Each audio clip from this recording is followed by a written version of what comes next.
Welcome to our channel स्वाद मस्ती। नमस्कार, मी अश्विनी स्वाद मस्ती या रेसिपी चॅनलवर तुमचं स्वागत करते।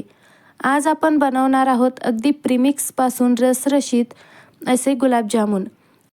अगदी आतपर्यंत पाक मुरलेला, कुठेही जामुनला क्रॅक नाही आणि आतमध्ये जामुनच्या पिठाची गोळीही तयार होत नाही। इतक्या सोप्या पद्धतीने आणि सुंदर असे आपले हे प्रीमिक्सपासून गुलाबजामुन तयार झालेले आहेत। पाहुणे येणार असतील किंवा छोटा मोठा काही कार्यक्रम असेल, वाढदिवस असेल, तेव्हा आपल्याला जामुन तर बनवायचे आहेत, पण अगदी कमी वेळात बनवायचे आहेत। तर प्रीमिक्सपासून जामुन बनवणं अगदी सोपा ऑप्शन आहे आणि या पद्धतीने जर तुम्ही जामुन बनवले तर अगदी बाहेर मिळतात तसे जामुन तयार होतात। चला तर मग अशा सोप्या आणि झटपट तयार होणाऱ्या रेसिपीला सुरुवात करूया। त्या अगोदर जर तुम्ही चॅनलवर नवीन असाल तर चॅनलला सबस्क्राईब करा आणि बेल आयकॉनही प्रेस करा। सर्वात अगोदर जामुन बनवण्यासाठी आपल्याला प्रीमिक्स घ्यायचं आहे। एका ताटामध्ये मी ते काढून घेते म्हणजे आपल्याला ते मळायला सोपं जाईल। आणि यामध्ये ज्या अगोदरच पिठाच्या ज्या गाठी असतील त्या फोडून घेऊया। आता या प्रीमिक्समध्ये आपल्याला गरजेनुसार थोडं पाणी घेऊन या पिठाचा आपल्याला गोळा बनवून घ्यायचा आहे। खूप जास्तही हे पीठ आपल्याला मळायची गरज नाही, अगदी फक्त एका ठिकाणी याचा गोळा करायचा, असं आपल्याला हे पीठ भिजवायचं आहे। खूप घट्टसरही आपल्याला हे पीठ ठेवायचं नाहीये। अशा पद्धतीचा आपला पिठाचा गोळा करून घेतलेला आहे। तुम्ही बघू शकता एवढा मऊ आपल्याला हा ठेवायचा आहे। आता याला आपण 15 ते 20 मिनिट रेस्ट करण्यासाठी ठेवून देऊया। 20 मिनिटानंतर पिठावरचं झाकण काढायचं आहे आणि बघा आपलं पीठ पहिल्यापेक्षा थोडंसं घट्टसर झालं आहे। आता हाताला तेल किंवा तूप लावून घ्यायचं आहे आणि थोडंसं आपण आता हे पीठ मळून घेऊ, म्हणजे थोडंसं सॉफ्ट करून घेतल्यानंतर आपण आता याचे गोळे बनवायला घेणार आहोत। अशा पद्धतीचं आपलं पीठ झालं आहे। आता आपण तोपर्यंत साईडला पाक करायला ठेवून देऊया। त्यासाठी एका मोठ्या पातेल्यात मी इथे जवळपास 550 ते 600 ग्रॅम साखर घेतली आहे आणि तेवढंच आपल्याला पाणीसुद्धा घ्यायचं आहे। हे साखरेचं प्रमाण आपलं 200 ग्रॅम प्रीमिक्ससाठी आहे। आता आपण याला चांगलं उकळून घेऊया। आपल्याला हा जामुनचा पाक थोडासा एकतारीच्या अलीकडचा बनवायचा आहे, खूपच अगदी पातळ ठेवायचा नाही, नाहीतर जामुन पांचट लागतात। थोडासा चिकटसर होऊ द्यायचा आहे। पाक तयार होतोय तोपर्यंत आपण पिठापासून जामुनचे छोटे छोटे गोळे बनवून घेऊया। आपल्याला हे गोळे बनवत असताना खूप जास्त प्रेस करायचे नाहीये, नाहीतर आतमध्ये ते पाक व्यवस्थित मुरल्या जात नाही। हलक्या हाताने आपण हे गोल गोल गोळे बनवून घेऊया आणि गोळे बनवत असताना गोळ्यांना कुठेही क्रॅक जाणार नाही याची काळजी घ्यायची, कारण क्रॅक गेलेले गोळे तळताना फुटतात आणि पाकात टाकल्यानंतर ते लगेचच विरघळतात।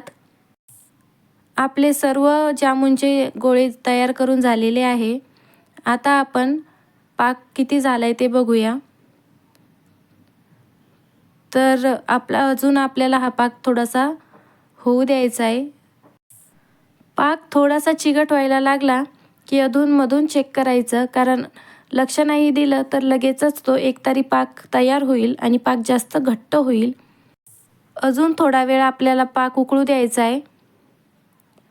त्यामध्ये थोडंसं 4-5 काड्या आपण केशराच्या टाकून घेणार आहोत। आता पाक थोडासा घट्ट व्हायला सुरुवात झाली आहे, त्याला चिकटपणाही यायला लागला आहे। आता आपण यामध्ये 1 चमचाभर वेलची पूड टाकून घेऊया। वेलची पूड पाकामध्ये मिक्स करून घ्यायची आहे आणि आता आपण गॅस बंद करणार आहोत। गुलाबजामुनचा पाक आता तयार आहे। गुलाबजामुन तळण्यासाठी आता आपण कढईमध्ये तेल टाकून घेऊया। याऐवजी जर तुम्हाला तुपाचा वापर करायचा असेल जामुन तळण्यासाठी तरीही चालेल। गुलाबजामुन तळण्यासाठी तेल जास्तही गरम करायची गरज नाही, आपल्याला मध्यम आचेवरच हे जामुन तळायचे आहेत। तेल व्यवस्थित तापलंय की नाही हे बघण्यासाठी एक छोटासा तुकडा तुम्ही तेलामध्ये टाकून बघू शकता. तेल व्यवस्थित तापलंय. आता आपण यामध्ये गुलाबजामुन सोडून घेऊयात. जामुन कढईमध्ये टाकल्या लगेचच त्याला हलवायचं नाही. ते फुलून मोठे व्हायला सुरुवात होते. त्यानंतर त्याला अलगद आपण हलवून घेऊया. जामुन तळण्यासाठी तेलात सोडल्यावर गॅसची फ्लेम ही आपल्याला कमी करायची आहे आणि अगदी मंद आचेवर आपल्याला हे जामुन तळून घ्यायचे आहेत. म्हणजे आतपर्यंत जामुन व्यवस्थित तळल्या जातो आणि छान रंग येतो. हाय फ्लेमवर जामुन कधीही तळायचे नाहीत. ते आतून कच्चे राहतात आणि वरतून त्याला कलर येतो. म्हणून जामुन तळताना नेहमी लक्षात ठेवायचं की जामुन हे मीडियम टू लो फ्लेमवरच तळायचे. आपल्या जामुनला अगदी सुरेख रंग आलेला आहे. आपण थोडेसे ते अजून डार्क कलरमध्ये करून घेऊया, कारण ते बाहेर काढल्यानंतर थोडेसे लाईट होतात. पूर्णपणे तळल्यानंतर आता आपण जामुन बाहेर काढून घेऊया आणि अशाच पद्धतीने आपण बाकी सर्व राहिलेले जामुन तळून घेणार आहोत. जामुन आपण जेव्हा कढईतून बाहेर काढतो तेव्हा लगेचच ते पाकामध्ये टाकायचे नाहीत. थोडे 5 मिनिटभर बाहेर तसेच ठेवायचे. आणि पाकामध्ये जामुन टाकताना पाकही आपल्याला जास्त गरम नकोय. थोडासा कोमटसर आपल्याला पाक हवा आहे, म्हणजे जामुन त्यात टाकल्यावर ते फुटत नाहीत. या बारीक सारीक टिप्स वापरल्या ना तर आपले जामुन अगदी मार्केटसारखे घरच्या घरी तयार होतात. सर्व जामुन तळून झालेले आहेत. आता आपण ते पाकामध्ये टाकूनही घेतलेले आहेत.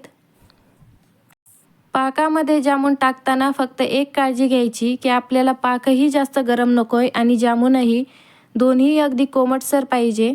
आता आपण हे जामुन भिजण्यासाठी 2 ते 3 तास किमान ठेवून द्यायचे आहेत. आणि बघा आपले जामुन किती फुलून मोठे झाले आहेत. आपण जेव्हा जामुन बनवले तेव्हा त्याची साईज किती होती आणि आता जामुनची साईज किती आहे. अगदी रसरशीत असे आपले जामुन तयार झालेले आहेत.